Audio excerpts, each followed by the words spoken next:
They sold her for 4 barrels of grain and a signature on a piece of paper.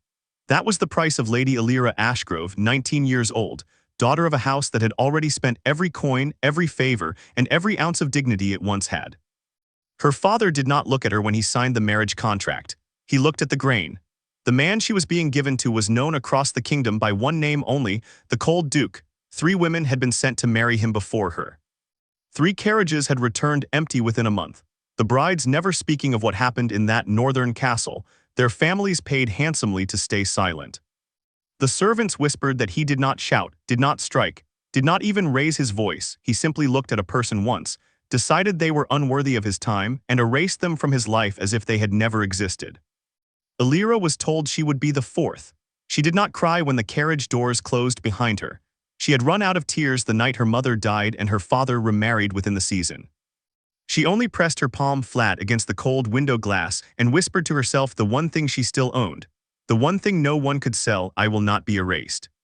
She had no idea that within 1 year, the coldest man in the kingdom would kneel in front of the entire royal court and call her the reason he was still alive. She had no idea that the marriage meant to destroy her would instead tear down a conspiracy that had been starving half the kingdom for a decade. She only knew that when the carriage stopped and the iron gates of Blackthorn Keep groaned open, she straightened her spine and walked toward her own ending, never guessing it was actually her beginning. The castle did not look like a home. It looked like a warning. Blackthorn Keep rose out of the northern fog like a blade driven into the earth, its towers black with old stone and older grief. No flowers grew in its courtyard, no laughter echoed in its halls. When Elira stepped down from the carriage, the wind hit her first, sharp, biting, smelling of pine and snow even though it was only autumn, and then came the silence. Not one servant rushed to greet her. Not one banner hung to welcome a bride. An older woman finally emerged from the great doors, her keys jingling at her waist, her face carved into permanent disapproval. "You're smaller than the last one," she said, as if that were an insult. "I am Mrs. Hale, head of the household. Try not to get attached to anything here, my lady, it rarely lasts." Elira lifted her chin.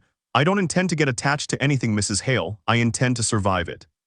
Something flickered behind the housekeeper's eyes, surprise maybe, or the first sign of respect, before she turned and led Elira inside without another word. She did not meet the Duke that night, nor the next morning. 3 days passed before she finally saw him, and when she did, it was not in a grand hall or a candlelit dinner as she had imagined. It was in the stables at dawn, where she had gone simply to escape the suffocating silence of her chambers. He was standing beside a wounded warhorse, his coat discarded sleeves rolled to his elbows, blood, the horse's. Not his own, staining his forearms as he worked a needle and thread through a gash in the animal's flank with more gentleness than she had ever seen a man show anything. He did not look like a monster. He looked like a man who had forgotten how to be anything else but tired. "You should not be here," he said without turning around. His voice was low, rough, like something that hadn't been used for kindness in a long time. "The stables are not safe before sunrise." "Neither is a marriage to a stranger," Elira answered, "yet here I am." That made him turn. Duke Kaelen Draven was younger than the rumors made him sound, no older than 26, with a face that might have been handsome if it weren't so guarded, and gray eyes that studied her the way a soldier studies a battlefield, searching for the trap before stepping forward. A thin scar ran from his left brow to his cheekbone, a story he clearly had no intention of telling her. "You're not afraid of me," he observed, almost accusing her of it. "I've already lost everything a person can lose," Elira said quietly. "My mother, my home. My name the moment my father sold it to you for grain. There's nothing left in me for you to threaten." For a long moment he said nothing. Then so quietly she almost missed it, he murmured, "Grain, is that what they told you? That I bought you for grain, didn't you?" "No," he said, turning back to the horse's wound, his jaw tightening. "I paid your father to make him leave the north alone. You were simply what he insisted on attaching to the deal." He tied off the last stitch with practiced hands. "I did not ask for a wife, Lady Ashgrove. I have no use for one." The words should have hurt. Instead, they lit something stubborn in Elira's chest. "Good," she said. "Because I did not ask to be a wife either. So let us at least agree on that much, Your Grace. We are both prisoners of the same contract." She thought she saw, just for a heartbeat, the corner of his mouth twitch, not quite a smile, but the ghost of one, gone before she could be sure it existed at all. Over the following days, Elira learned the truth in fragments, the way one learns a language no one wants to teach. The servants feared him not because he was cruel, but because he barely spoke, worked from before dawn until after midnight, and dismissed anyone who tried to get close. His previous 3 betrothed brides had not been rejected out of cruelty. They had run, terrified of his silence, certain that a man who did not smile could not possibly be safe to love. But Elira noticed things others hadn't. She noticed that the ledgers in his study were always locked, and that he personally reviewed every shipment of grain that left the north instead of trusting his stewards. She noticed that despite owning one of the wealthiest duchies in the kingdom, the villages surrounding Blackthorn Keep were thin, hollow-eyed, rationing bread as if a war were still being fought. She noticed the way his shoulders tightened every time a royal courier arrived from the capital, and how he burned certain letters without reading them twice. He was hiding something bigger than a broken engagement or a cold reputation. And Elira, who had spent her whole life being underestimated, dismissed, sold like property by men who never once asked what she wanted, decided, quietly and without telling a soul, that she would find out exactly what it was. That night, as she sat alone by her window watching the distant lights of the starving village flicker in the dark, she made herself a promise. She would not be the 4th bride who ran. She would not be erased.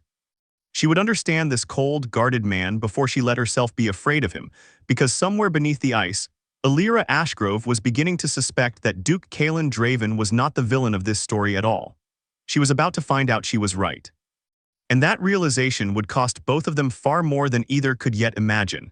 It took Elira 11 days to find her way into the one room in Blackthorn Keep that was always locked. She told herself she wasn't spying. She told herself she was simply curious about a household she now had to run, since Mrs. Hale had, with visible reluctance, begun handing her the linens ledger and the kitchen accounts, testing whether the new lady of the house had any use beyond decoration. Elira had grown up managing her aunt's estate after her mother's death, back when her father still pretended to care about appearances. Numbers had always made sense to her in a way people rarely did. Numbers didn't lie, people did. So when she noticed the study door left unlatched one evening, the Duke called away suddenly by a rider from the border watch, she told herself it would only be a moment, just a glance. What she found stopped her breath. Shelves of ledgers, yes, the ordinary accounts of a duchy. But beneath them, hidden in a false-bottomed drawer she nearly missed, were letters. Dozens of them, all bearing the royal seal of the capital, all addressed to Duke Draven, and all demanding the same impossible thing: increased grain shipments south, at prices barely above nothing, under threat of reconsidering the crown's generosity regarding the North's continued autonomy. Elira's hands trembled as she read faster. The North wasn't simply cold and poor by nature, as the capital gossips like to claim. It was being bled dry, quietly, legally, one signed decree at a time, while the official records the Crown published claimed the North received support, not extraction. Someone in the Royal Council was rewriting the truth on paper while starving an entire region in reality. And Kaelen Draven, the man everyone called cold and heartless, had apparently spent 3 years secretly diverting what little he could, grain coin medicine, back into his own starving villages at the cost of his own reputation. Forced to let the capital believe he was hoarding wealth like a miser, rather than reveal he was fighting a war on paper that no one else knew existed. You shouldn't be in here. Elira spun around, heart slamming, to find Kaelen filling the doorway, his face unreadable, rain still dripping from his coat. I wasn't, she started, then stopped, because lying had never once worked in her favor, and something told her it wouldn't work on this man either. She lifted the letter still in her hand instead. You're not hoarding grain, you're being robbed of it, and you've let the entire kingdom believe you're a villain rather than tell anyone the truth. Something in his expression cracked, not anger, she realized with surprise, but exhaustion, the kind that comes from carrying something alone for far too long. He crossed the room, took the letter gently from her hands, and for a long moment simply looked at it, as if seeing his own trap laid out fresh again. If I speak against the council publicly, he said quietly, they will call it treason. They will say the North is trying to break from the crown, and they will have the excuse they've wanted for years to seize these lands entirely and replace me with someone who won't ask questions. My people would lose the little protection I can still give them. So I say nothing, I sign what they demand. I quietly reroute what I can, and I let every noble in the capital believe I am simply an unpleasant, friendless man because that reputation is safer for my people than the truth. That's not a strategy, Elira said slowly, something fierce rising in her chest. That's a slow surrender. His gray eyes met hers, sharp now searching. And what would you have me do instead, Lady Ashgrove? Declare war on the throne with 300 soldiers against the crown's 10,000? No, she said, I'd have you build a case. Evidence, dates, numbers, patterns, not accusations, proof so undeniable that even the king's own council cannot look away from it. You've been fighting this alone with grain and silence for 3 years. Let me help you fight it with paper and truth." He studied her for a long moment, the fire in the hearth throwing gold across the sharp line of his jaw. "You would risk your name for people you've known 11 days. "My name was already spent the day my father traded it," Elira said. "At least let it be spent on something that matters." It was the first time she saw him truly smile, small, reluctant, almost startled by its own existence. And something in Elira's chest shifted so quietly she barely noticed it happening. "Then we start tonight," he said, and for the first time since she had arrived at Blackthorn Keep, the locked study door stayed open. Neither of them noticed the shadow slipping away from the hallway outside, one of Mrs. Hale's newer maids, hired only 2 months prior, who had been listening to every word, and who left before dawn the next morning carrying a sealed letter of her own toward the capital. The letter reached Lord Bertram Ashgrove 4 days later, delivered by a courier who did not wear the crown's colors, but the deep green livery of House Astor, the family that controlled half the grain trade routes running through the capital and more quietly half the king's council chambers. Bertram Ashgrove read it twice by candlelight, his hands unsteady, though not from fear for his daughter. Elira's father had never once in his life been unsteady from fear for anyone but himself. "Your daughter is meddling in matters that do not concern her," the letter read. "Control her, or House Astor will remember that House Ashgrove's remaining debts are payable in full, immediately, and with interest. You know what we are protecting. Do not let a stubborn girl unravel 3 years of careful work." Bertram poured himself wine with a hand that trembled slightly and told himself, as he had told himself for years, that he had no choice. He had sold his daughter's marriage not merely for grain, as Elira believed, but to erase a debt to House Astor so enormous that its exposure would have seen him stripped of his title and thrown into debtor's prison. Lord Reginald Astor had made the offer himself 2 years ago. In this very study, pay off House Ashgrove's ruin entirely in exchange for one small favor. Ensure that whoever eventually married into the Draven line understood their place and never asked questions about grain shipments or trade routes, or the numbers that didn't quite add up in the North's reports to the crown. Bertram had not known at the time that his own daughter would be the one asking those questions. He wrote back that same night promising he would handle it personally, and 3 days later an invitation arrived at Blackthorn Keep, a formal request for Duke Draven and his new bride to attend the autumn court gathering in the capital, hosted, coincidentally, by House Astor itself. Kaelen wanted to refuse immediately. Elira convinced him otherwise. "If they're worried enough to summon us," she said, spreading the letters they'd gathered across his study table, now organized by date, by seal, by pattern, "then they're worried we already know something. Refusing the invitation confirms it. Attending and playing exactly the roles they expect, the Cold Duke, the meek new bride, buys us time to see who else is involved." "You want to walk directly into House Astor's court," Kaelen said flatly, "the very house most likely orchestrating this. I want to see Lord Astor's face when he realizes I'm not the frightened girl my father sold him," Elira said, and there was something dangerously calm in her voice that made Kaelen study her with new interest. "You've done this before," he said slowly, "played a role. Survived a room full of people who wanted you gone." "Every day of my life since my mother died," Elira said, and for the first time she let a flicker of that old grief show on her face, quickly hidden again. "My stepmother made a sport of humiliating me at every gathering my father dragged me to, hoping I'd disgrace myself and give him a reason to disown me entirely before he found a use for me. I learned to smile through it. I learned to remember every word, every alliance, every lie told in that room, because knowledge was the only weapon a powerless girl was ever allowed to carry." Kaelen was quiet for a long moment.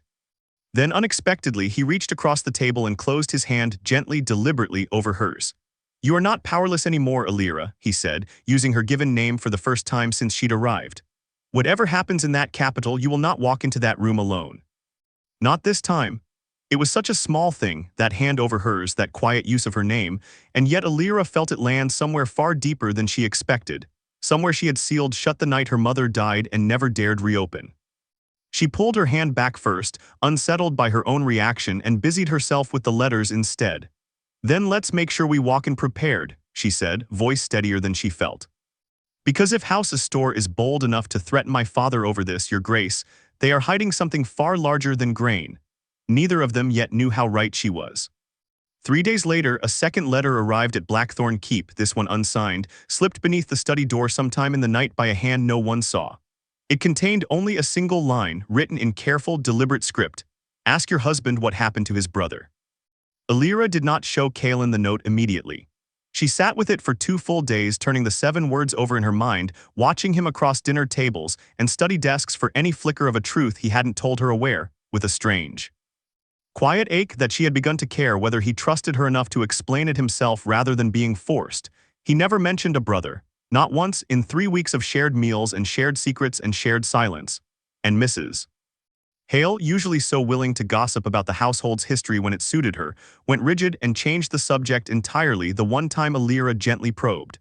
It was Kaelen himself, finally, who noticed something in her had shifted, and it was Kaelen who asked. "You've been watching me differently," he said one evening, setting down his pen in the study. The fire burned low between them. "Like you're waiting for me to fail some test I don't know I'm taking." Elira hesitated, then slid the unsigned note across the desk without a word. He went very, very still. Where did this come from? Slipped under the door, no seal, no signature. She watched his face carefully, not with suspicion now, but with something gentler. "You don't have to tell me, Kaelen. But I think whoever sent this wants me to use it against you. And I would rather hear the truth from you than let a stranger's cruelty be the thing that decides what I believe." For a long moment, she thought he might simply leave the room. The way she'd heard he'd left every uncomfortable conversation for years, according to the servants' whispers. Instead, he sat back, and in the low firelight, for the first time, the Cold Duke of Blackthorn looked simply like a young man carrying a grief too heavy for one set of shoulders. "I had a younger brother," he said quietly. "Tomlin, 4 years behind me. He was everything I was not: warm, easy to love, the kind of person a room lit up around. My father favored him for it, though he never said so directly. Tomlin didn't want the dukedom. He wanted to travel, to write, to see the world beyond the North's borders. I wanted nothing more than to give him the chance to do exactly that once I inherited." "What happened to him?" Kaelen's jaw tightened. 3 years ago, Tomlin discovered the same thing you found in that drawer, the falsified reports, the grain being siphoned south under false pretenses. He was younger, bolder, less careful than I've had to become since. He wrote directly to a friend at court, a young lord he trusted, laying out everything he'd found, asking for help exposing it. He stopped, and Elira watched something in him close, like a wound reopening. 6 weeks later, he was found at the bottom of a ravine 2 miles from the border road. The official report called it a riding accident. His horse was found completely unharmed, grazing a half-mile away, saddle still fastened. "You don't believe it was an accident," Elira said softly. "I know it wasn't," Kaelen said, and for the first time, real fury broke through the careful control he wore like armor. The friend he wrote to, the one he trusted with everything he'd discovered, was Lord Reginald Astor's own nephew. 3 weeks after Tomlin died, that nephew was granted a seat on the Royal Trade Council. A reward, I have always believed, for delivering my brother's letter directly into House Astor's hands instead of protecting him. The room went silent except for the crackle of the dying fire. Elira felt something cold and furious settle into her own chest. A fury not for herself this time, but for him, for the boy who wanted only to travel and write, silenced before he ever got the chance. "That's why you go quiet whenever the capital is mentioned," she said slowly. "Why you burn the letters, why you'd rather let the entire kingdom believe you're a miser than risk anyone else you love getting close enough to this to be hurt by it." Kaelen looked up at her sharply, and Elira realized, a half-second too late, exactly what she had just admitted, that she understood him now in a way no one else in this house, perhaps no one else in his life, had bothered to try. "Elira," he said, her name rough in his throat, "if you continue helping me with this, you will become exactly what Tomlin became to them, a threat worth silencing. I could not survive that a second time. I would rather you hate me for pushing you away then." "Then it's fortunate," Elira interrupted, her voice steadier than the trembling in her hands, "that you don't get to decide that for me. I told you once already, Your Grace, I've already lost everything a person can lose. I am done being protected by men who think their silence keeps me safe. It never has, it only ever kept me alone." She reached across the desk this time and closed her hand deliberately over his. "Let me help you finish what your brother started," she said. "Not because you asked me to, because I've chosen it." Outside the study window, unseen by either of them, a rider was already 3 miles down the north road, carrying word back to the capital that the new Duchess of Blackthorn was no longer simply asking questions. She was building a case. The capital hit Elira like a wall of noise after the North's endless quiet, silk and perfume and gossip layered thick enough to choke on, every corridor of the royal palace glittering with candlelight and carefully hidden knives.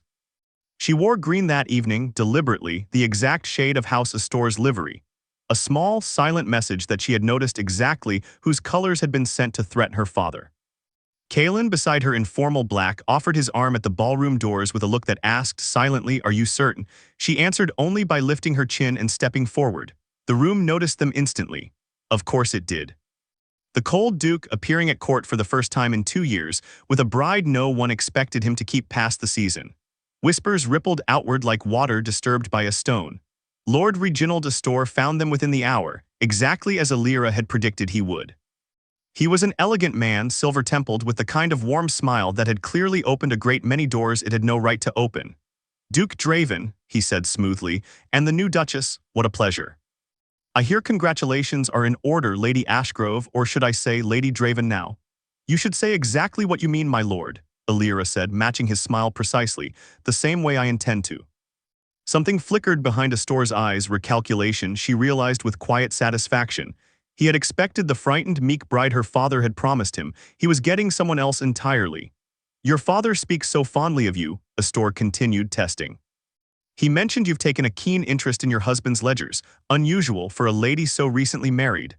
"I find numbers far more honest than people, my lord," Elira said lightly. "They don't smile while they lie to your face." Kaelin's hand tightened almost imperceptibly at the small of her back. A warning or perhaps admiration, she couldn't yet tell which. Astor's smile didn't waver, but something colder settled behind it now. "A word of advice, Duchess, from someone who remembers your husband's younger brother fondly," Astor said, his voice dropping just slightly, just enough that only the three of them could hear. "Curiosity in the North has an unfortunate history of shortening lives. I'd hate to see history repeat itself so soon after a wedding." It was a threat wrapped so elegantly in condolence that anyone listening nearby would have heard only pleasantries. But Elira felt Kaelen go rigid beside her, felt the barely contained violence in the stillness of his frame, and she pressed her fingers gently against his arm, "Not here, not yet," before answering Astor herself. "How thoughtful of you to worry for me, my lord," she said sweetly. "Though I confess, I've always found that men only threaten the questions they're most afraid will be answered." She did not wait for his reply. She simply smiled, inclined her head, and walked past him into the crowd, Kaelen at her side, leaving Lord Reginald Astor standing very still in the middle of his own ballroom, recalculating everything he thought he knew about House Draven's new Duchess. It was 3 hours later, in a quiet alcove away from the music, that Elira met the person who would change everything. "You're the new Duchess." The voice belonged to a young woman in pale blue, her eyes sharp despite a demure smile, a folded fan tapping absently against her palm. "I'm Lady Vivienne Cross. My father sits on the Royal Trade Council, the same council that reviews the North's grain reports every season." She glanced around once, confirming they were unobserved, then lowered her voice. "I've seen the numbers your husband submits every quarter, and I've seen the numbers that get published to the public afterward. They are never the same, Duchess.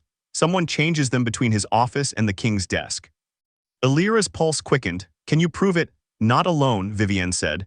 "But I've been keeping my own copies for 2 years, ever since I noticed the discrepancy. I didn't know who to trust with them. My father works with Lord Astor daily. I couldn't risk him finding out I suspected anything." She held Elira's gaze, steady despite the fear plainly written beneath it. "But you walked into that ballroom tonight and made Reginald Astor recalculate his own plans in front of half the court. That's the first genuinely brave thing I've seen anyone do in this palace in years." "Why help us?" Elira asked. "You don't know me." Vivienne's expression hardened, grief flickering briefly across it. "Because my cousin used to write to me from the North. Before he died in a writing accident, everyone was suspiciously eager to close the investigation on." Her voice dropped further. "Tomlin Draven wrote to me too, Duchess. Not just Astor's nephew. He didn't trust that man completely. He split what he'd found between us in case anything happened. I've been carrying half of it alone for 3 years, waiting for someone brave enough or foolish enough to finally ask for it." Across the ballroom, Elira caught Kaelin's eye through the crowd, and for the first time since she'd arrived at Blackthorn Keep, she saw something in his face that wasn't grief or guardedness or exhaustion. It was hope. They met Vivienne again 3 nights later, not at court, but in a rented room above a modest tea house in the capital's merchant quarter, chosen specifically because no noble of consequence would ever be seen there. Vivienne arrived wrapped in a plain traveling cloak, her fine court dress abandoned for something forgettable, and unrolled a set of parchments across the small table with hands that trembled only slightly. "This is everything Tomlin sent me," she said, "shipping manifests. The North's official grain totals compared against what actually left the ports. And this," she tapped a final separate page, "is the part that matters most. A ledger page from House Astor's private accounts showing exactly where the difference goes. Kaelen went very still as he read it. Elira leaned over his shoulder and felt her stomach drop.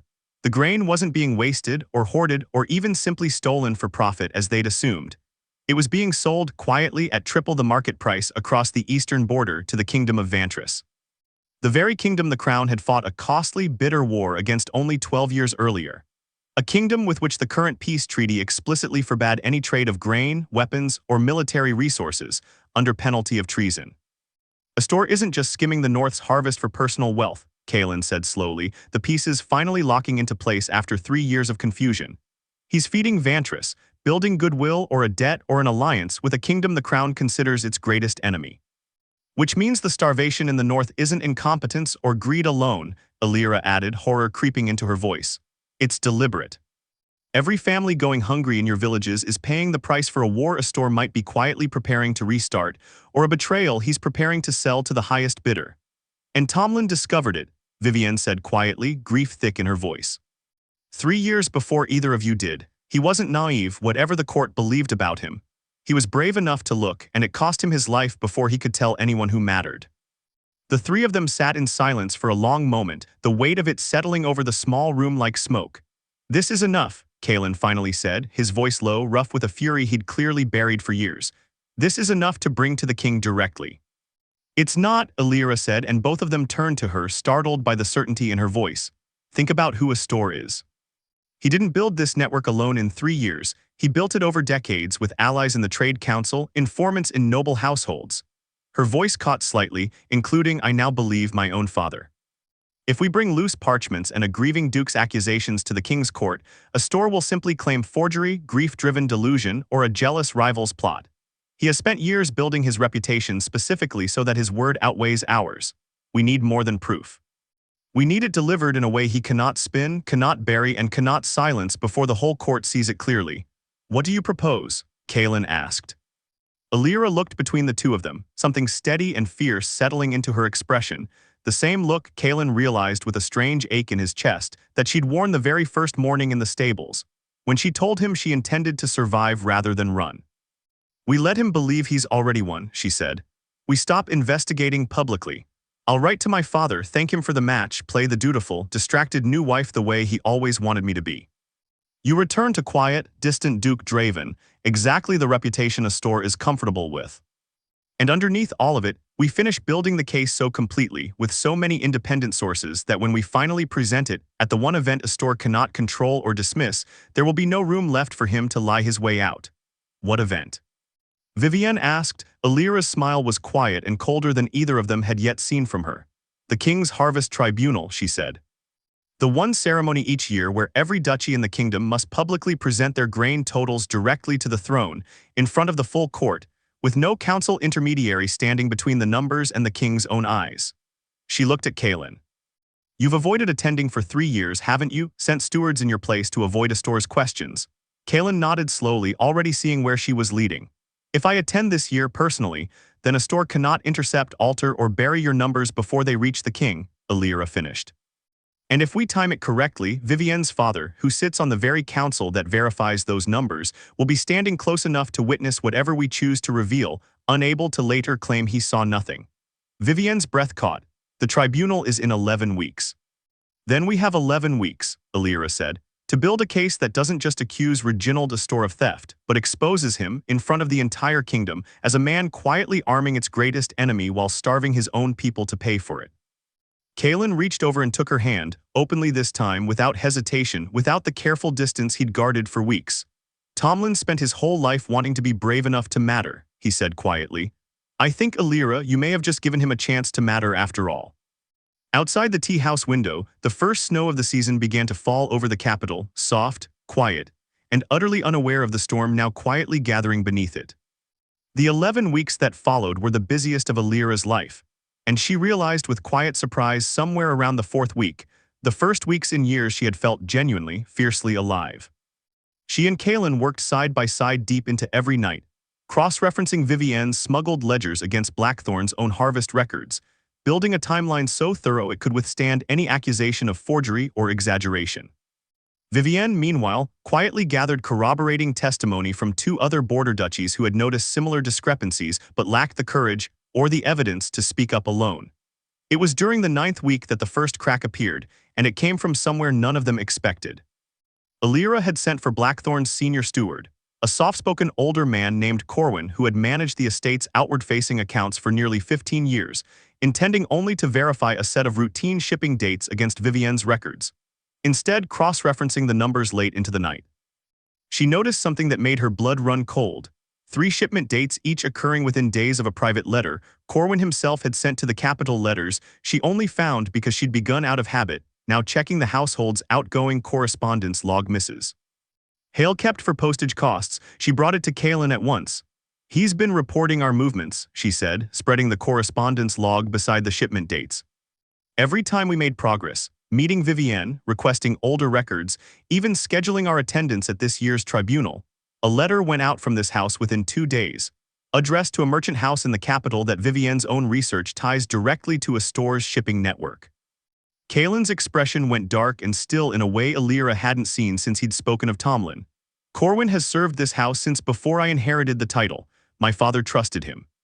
"Your father also trusted the Crown's grain reports," Elira said gently, "and we both know now how well that trust was rewarded."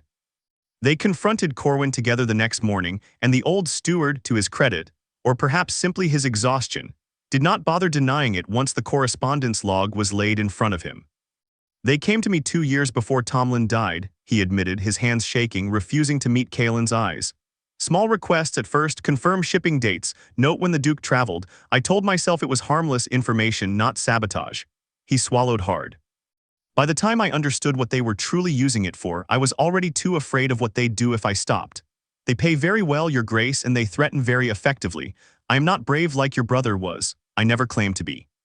"You could have come to me," Kaelen said, quiet fury shaking beneath every word. "And said what?" Corwin's voice cracked. "That I'd been selling small pieces of your life to men powerful enough to arrange a young lord's death and call it a riding accident. I have a daughter, Your Grace. I was afraid, and I let that fear make me useful to the very people who killed your brother. I am not proud of it.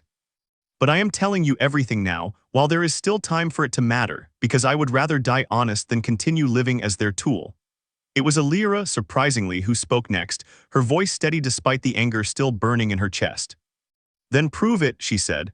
"Not with an apology, Corwin, with information. Tell us everything you've reported to them, every contact you've had, every payment you've received, and we will decide together whether that honesty is enough to earn you a second chance." Over the following hours, Corwin's confession filled 6 pages, and among the names and dates and payments, one detail made Elira's stomach turn cold in a way nothing else had. Her father's name appeared 4 times, not merely as a distant beneficiary of House Astore's protection, as she had suspected, but as an active participant, personally confirming to Astore's agents in writing exactly when Elira had begun asking questions about the ledgers, and exactly how deeply Kaelen had come to trust her. Bertram Ashgrove had not simply sold his daughter into a political marriage and washed his hands of the matter. He had continued selling information about her, for money, for 3 months, even after she'd left his house forever. Elira read the confession twice, her face pale but composed, and when she finally looked up it was not tears in her eyes but something far colder and far more resolved. "Good," she said quietly, and Kaelen looked at her, startled by the steel in her voice. "Now we know precisely how deep this goes. And now, Your Grace, I finally understand exactly what I intend to say when I stand in front of my father, and the king, and the entire court at that tribunal." 2 weeks remained until the Harvest Tribunal. And somewhere in the capital, unaware that his steward had finally broken, Lord Reginald Astor was already preparing a very different plan of his own, one that would ensure Duke Draven and his troublesome new Duchess never reached the throne room at all.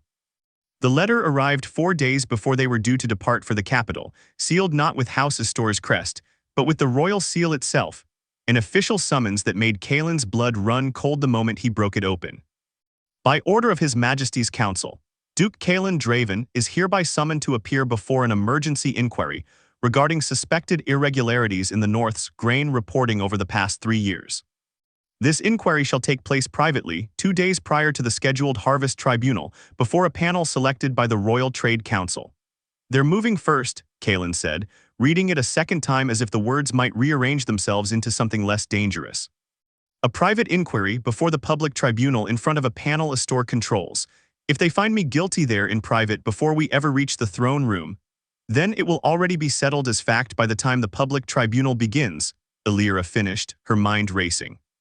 No one will question a verdict the council has already reached. A store isn't trying to defend himself anymore. He's trying to convict you first, before we ever get the chance to present a single piece of evidence publicly. Vivienne, who had traveled ahead to Blackthorn Keep to help finalize their case, went pale as she read the summons herself. My father sits on that inquiry panel, she said quietly. If a store has already turned him or threatened him the way he threatened your steward, then we need him to see the full evidence before that private inquiry begins, Elira said, not after. If your father walks into that room already convinced of a store's version of events, no amount of proof will change a verdict he's already prepared to deliver. It was a desperate plan and all three of them knew it. But desperate was, by that point, the only kind of plan left available to them. They left for the capital that same night 3 days earlier than originally intended. Traveling not by the main road a store's spies would expect, but by the older, rougher northern pass that added nearly a full day to the journey, but avoided every waypoint where a convenient accident might be arranged. It was on the second night of that journey, camped in a shepherd's abandoned stone shelter halfway down the mountain pass, that Elira finally asked Kaelen the question she'd been carrying since the tea house. If this fails, she said quietly, watching the small fire between them, if a store's panel convicts you before we ever reach the tribunal, what happens to you? Kaelen was quiet for a long moment. Stripped of the title most likely, exiled if I'm fortunate. Executed for treason against a peace treaty I never violated if I'm not. He looked up at her, something raw and unguarded in his expression that the firelight made impossible to hide. I made peace with that risk the moment I decided to keep investigating after Tomlin died. What I did not make peace with, he added quietly, was dragging you into the same danger. You didn't drag me anywhere, Elira said. I walked in myself the same night I read that first stolen letter in your study. I told you then, Kaelen, I am done being protected by men who mistake silence for safety. She hesitated, then added, softer, besides. I did not come this far, risk this much, discover that the coldest man in the kingdom is actually the bravest one I've ever met, just to watch you face this alone now. Kaelen looked at her for a long, unguarded moment, the fire throwing gold and shadow across the scar on his cheek, across the exhaustion he no longer bothered hiding from her. 3 brides came before you, he said quietly. They saw the silence and assumed it meant I felt nothing. I let them believe it because it was easier than explaining that I felt everything all the time and had simply learned that caring for people in this family gets them killed. His voice roughened. I told myself I would never let it happen again. And then you walked into my stables at dawn, told me you intended to survive rather than run, and I have spent every day since terrified that caring for you will cost you exactly what it cost my brother. Elira's breath caught. Kaelen. Let me finish, he said, quiet but urgent. Whatever happens at that inquiry, whatever the King's Council decides, I need you to know that marrying you was the only decision your father or mine ever made regarding either of our lives that I am genuinely grateful for. Not because of the case we've built together. Because somewhere between the stables and this mountain pass, Elira Ashgrove, I stopped thinking of you as a stranger I was forced to marry, and started thinking of you as the one person in this kingdom I could not survive losing. The fire crackled between them. Somewhere on the mountainside, wind moved through the pines like a held breath finally released. Elira reached across the small space separating them and took his hand, the same way she had that first night in his study, except this time neither of them let go. Then let's make certain, she said softly, that neither of us has to find out what losing the other one feels like. They reached the outskirts of the capital the following evening, exhausted, windburned, and 1 day ahead of a store's expected schedule. Just enough time, they hoped, to reach Vivienne's father before the private inquiry sealed their fate without them. They did not yet know that Lord Cross had already been summoned to a private meeting of his own that very morning in Reginald de Store's personal study, where a very different kind of persuasion was already being applied. The council chamber, where the private inquiry convened, was smaller than the grand throne room, but somehow felt more dangerous for it. No crowd to witness fairness, no public eye to discourage cruelty, only 5 council members seated behind a long table. Lord Reginald de Store comfortably positioned at its center like a man who had already written the ending of this particular story. Kaelen stood alone at first. As tradition demanded, the accused faced the panel without counsel, without allies, armed only with whatever defense he could speak aloud. Elira watched from the narrow gallery reserved for family, Her hands clenched so tightly in her lap that her nails left small crescents in her palms. Vivienne rigid beside her, both of them watching Lord Cross's face for any sign of which way the morning's private persuasion had bent him. Duke Draven, Astor began, his voice smooth, almost gentle, the voice of a man performing regret. He did not feel. You stand accused of falsifying 3 consecutive years of grain reports to the crown, systematically diverting resources intended for royal reserves. And most gravely, of potential trade with the Kingdom of Vantris in direct violation of the Treaty of Ashfall. He let the silence stretch, theatrical and precise. How do you answer these charges? I answer that they are true in their smallest detail and false in their entire meaning, Kaelen said, his voice steady despite everything. Grain has indeed been diverted from official crown reports for 3 years. I did not, however, divert it to enrich myself, nor to arm an enemy kingdom. I diverted what little I could recover from a systematic theft already occurring above me, back into villages that were starving because of numbers falsified between my own reports and the ones eventually reaching the king's desk. A murmur rippled through the panel. Astor's expression did not so much as flicker. A serious accusation, Your Grace, made without a single shred of evidence. On the contrary, my lord, Kaelen said, I have considerable evidence.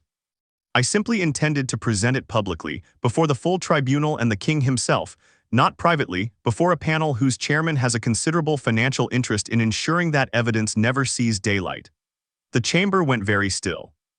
Lord Cross, Elira noticed, had gone pale in his seat, his hands gripping the edge of the table.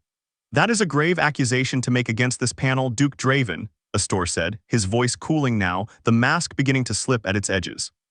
One that borders on contempt of this inquiry. Then let me offer the evidence now, Kaelen said, and let the panel decide for itself whether contempt or corruption is the more accurate charge in this room. It was the signal Elira had been waiting for. She rose from the gallery, ignoring the scandalized murmur that followed a woman speaking uninvited in an inquiry chamber, and descended to stand beside her husband, a leather folio held steady in both hands despite the thunder of her own heartbeat. My lords, she said, her voice carrying clearly across the chamber, I am Duchess Elira Draven, and I ask the panel's indulgence to present evidence gathered independently, from sources with no connection to House Draven, that corroborates every claim my husband has just made. She laid the documents out methodically. Vivienne smuggled ledgers, the shipping manifests that never matched official totals, Corwin's written confession naming specific payments and dates, and finally the single most damning page. House Astor's private account entry showing grain sold across the Vantris border at triple market value. Dated and initialed in a hand, 3 separate scribes in the capital had already confirmed under sworn testimony gathered quietly over the past 2 weeks belonged unmistakably to Lord Reginald Astor himself. This is forgery, Astor said, too quickly, his composure cracking audibly now. A conspiracy invented by a bitter duke and his ambitious new wife, seeking to distract from his own crimes. Then perhaps my lord can explain, Elira said, turning to Lord Cross directly, why his own trade council colleague received a private visit from Lord Astor's agents just this morning, urging him to ensure this inquiry concluded before certain evidence could reach the king's desk. Every eye in the chamber turned to Lord Cross. He sat frozen for a long, terrible moment, the moment Elira understood with her heart in her throat, where every carefully built piece of their case would either hold or collapse entirely on the honesty of one frightened man. Lord Cross rose slowly from his seat, his voice shaking but growing steadier with every word. It's true, he said. Lord Astor visited me this morning. He offered to erase a considerable gambling debt my son has accumulated, in exchange for ensuring this inquiry reached a swift, unfavorable conclusion for Duke Draven before the public tribunal. His eyes met Astor's, and something like shame, then resolve, crossed his face. I did not agree to his terms, my lord, but I am ashamed to admit I did not immediately report the attempt either, out of fear for what exposing it might cost my family. He turned to the panel. I do so now, formally, before this entire council. Reginald Astor's carefully constructed composure finally, visibly shattered. This is absurd, he snapped, rising from his chair, the smooth charm gone entirely from his voice now. A council of frightened men and a scheming woman conspiring against a family that has served the crown for 4 generations. A family, Elira interrupted, her voice cutting cleanly across his, that has apparently found time between generations of crown service to sell grain to the crown's greatest enemy while a grieving kingdom starves for it. Tell me, my lord, how many families in the north buried a child this winter because House Astor needed a higher profit margin than the official market allowed? The chamber was utterly silent. Even the panel members who had, moments earlier, seemed prepared to accept whatever conclusion Astor guided them toward, now stared at him with something closer to horror than deference. "This inquiry is adjourned," the panel's eldest member finally said, his voice hoarse, "pending full presentation of this evidence before His Majesty himself at the Harvest Tribunal in 2 days' time. Lord Astor, you will remain in the capital under council watch until that presentation is complete." As the chamber slowly emptied, Astor lingered near the doorway just long enough to catch Elira's eye, his expression no longer smooth or charming, but something far colder and far more dangerous. "You should have run when you had the chance, Duchess," he said quietly, just for her. "Like the other 3, you would still be alive to regret it." "I don't intend to regret anything, my lord," Elira said, meeting his gaze without flinching. "I intend to watch you lose." The Harvest Tribunal had never, in the memory of anyone living, drawn a crowd like the one that gathered 2 days later. Word of the private inquiry's collapse had spread through the capital like wildfire, and by the time the great doors of the throne room opened, every noble house, every trade guild representative, every foreign envoy currently residing in the capital had found some reason to be present. King Aldrich Varen sat upon the ancient throne, his expression carefully neutral, though Elira did not miss the sharp, assessing way his eyes moved between Kaelen herself and the visibly rattled figure of Lord Reginald Astor seated among the council. Kaelen presented first. As tradition demanded of every duchy at the tribunal, 3 years of grain totals, laid bare and unaltered, compared directly against the falsified figures that had reached the king's desk under Astor's council oversight. Then Elira stepped forward. And in a voice that did not waver despite the hundreds of eyes fixed upon her, she told the king the whole truth. Tomlin's discovery, his death dismissed too quickly as accident, the years of quiet theft, the grain sold to Vantress, her own father's complicity, Corwin's confession. Vivienne's courage, Lord Cross's testimony, all of it laid out with the same careful, undeniable precision she had once used to organize her aunt's household ledgers back, when she was simply a girl, no one thought worth listening to. "Your Majesty," she finished, "the North was not poor by nature, nor was its Duke a miser hoarding wealth from his own people, as the capital has believed for years. The North was deliberately starved, its true harvest stolen, and sold to a kingdom this crown fought a war against 12 years ago, so that Lord Astor could quietly build wealth and perhaps an alliance at the cost of children who did not survive this winter's hunger. I ask respectfully that your Majesty judge this matter not on reputation or rumor or which family has served this throne longest, but on the evidence now laid before you." The silence that followed stretched long enough that Elira could hear her own heartbeat. Then King Aldrich rose from his throne, and when he spoke, his voice carried the particular quiet fury of a monarch who understood, in that moment, exactly how thoroughly he had been deceived. "Lord Reginald Astor," he said, "you stand charged with treason against the Treaty of Ashfall, systematic fraud against the crown, and complicity in the death of Lord Tomlin Draven. You will be stripped of title, land, and seat upon this council, effective immediately, pending full trial before the High Court." His gaze shifted, cold and final, toward the man who had once been the most powerful lord in the capital. "Take him." As the royal guard moved to seize him, Astor's composure finally completely broke, and in his final moments before the doors, he shouted something ugly and desperate about starving northern peasants not being worth a king's attention. A mistake that sealed more thoroughly than any evidence Elira had presented exactly what kind of man he truly was in the eyes of every noble watching. Bertram Ashgrove was summoned next, and Elira watched her father's face drain of all color as the king's steward read aloud the correspondence. Corwin had confessed to proof that House Ashgrove had continued selling information about his own daughter, for coin, for months after her wedding. She had imagined this moment countless times during the long ride to the capital, imagined fury, imagined satisfaction, imagined finally watching him suffer the way she had suffered under his indifference her entire life. What she felt instead, standing there, was simply tired. Tired of carrying his weight alongside everything else she'd had to fight. "Your Majesty," she said quietly before the king could pronounce judgment, "my father's crimes against the crown are for you to judge, but I ask that whatever sentence you deliver, it be tempered by one truth. He sold me out of desperation and cowardice, not malice, and I would rather this kingdom remember today as the day corruption was exposed and starving villages were saved, than as the day a broken man's daughter demanded his complete ruin out of spite. Let his punishment fit his crime, nothing more, nothing less. It was not forgiveness." Elira understood, even as she said it, that some wounds simply did not close, no matter how much justice was eventually served. But it was, she realized, the first time in her entire life she had chosen mercy freely, rather than had cruelty forced upon her, and something in that choice felt like the truest kind of freedom she had ever known. The king studied her for a long moment, something like respect settling into his expression, before he turned to pronounce a sentence that stripped Bertram Ashgrove of his remaining lands and title, but spared him the prison sentence Astor's betrayal had earned. It was, Elira thought, exactly enough. What followed over the months after that tribunal was the part of the story the capital would tell for years afterward, though rarely with full accuracy. The king ordered a complete restructuring of the grain reporting system, removing the council's ability to alter regional totals before they reached the throne directly. Emergency shipments reached the north before the worst of winter fully set in. Vivienne's father, humbled by his own near complicity, became an unlikely but fierce advocate for northern trade reform on the very council that had nearly condemned an innocent duke. Corwin remained at Blackthorn Keep. His confession weighed honestly against 15 years of otherwise loyal service, given the second chance Elira had promised him, which he spent the rest of his life determined to earn. And Kaelen Draven, once whispered about only as the Cold Duke, the man who rejected every bride sent to him, stood before the full court on the final day of the tribunal and did something no one, least of all Elira, expected. He knelt, not to the king. To her, 3 brides came before you, he said, his voice carrying clearly across the stunned throne room, gray eyes fixed only on hers. And I let each of them believe my silence meant I had nothing worth offering. I told myself it was safer that way for them and for me.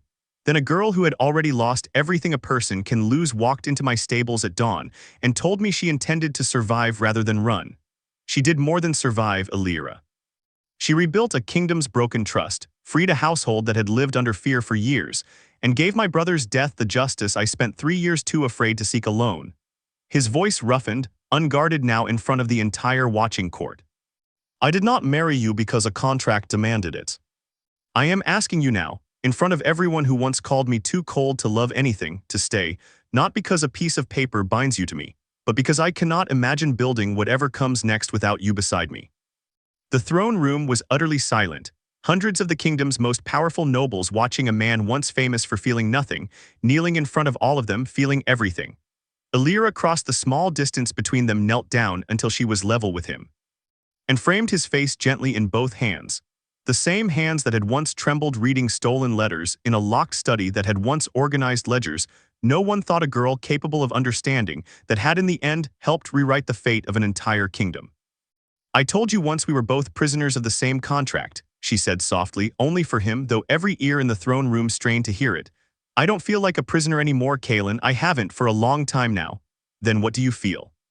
He asked, something raw and hopeful breaking through the last of his careful control. Elira smiled, the first entirely unguarded smile she had allowed herself since the night her mother died, years and a lifetime of quiet survival ago. Free, she said. For the first time in my life, entirely, completely free. And I choose you, Kaelen Draven, not because I was sold to you, because I stayed. Outside the throne room windows, the first true snow of winter had begun to fall over the capital, soft, quiet, and utterly transformed from the storm that had gathered beneath it only weeks before. In the north, word would reach Blackthorn Keep within days that grain shipments, real ones, honest ones, were already moving toward villages that had spent 3 winters believing no one in power would ever look their way again. A girl sold for 4 barrels of grain and a signature on a piece of paper had in the end rewritten the very system that once decided her worth. She had not been erased. She had changed everything.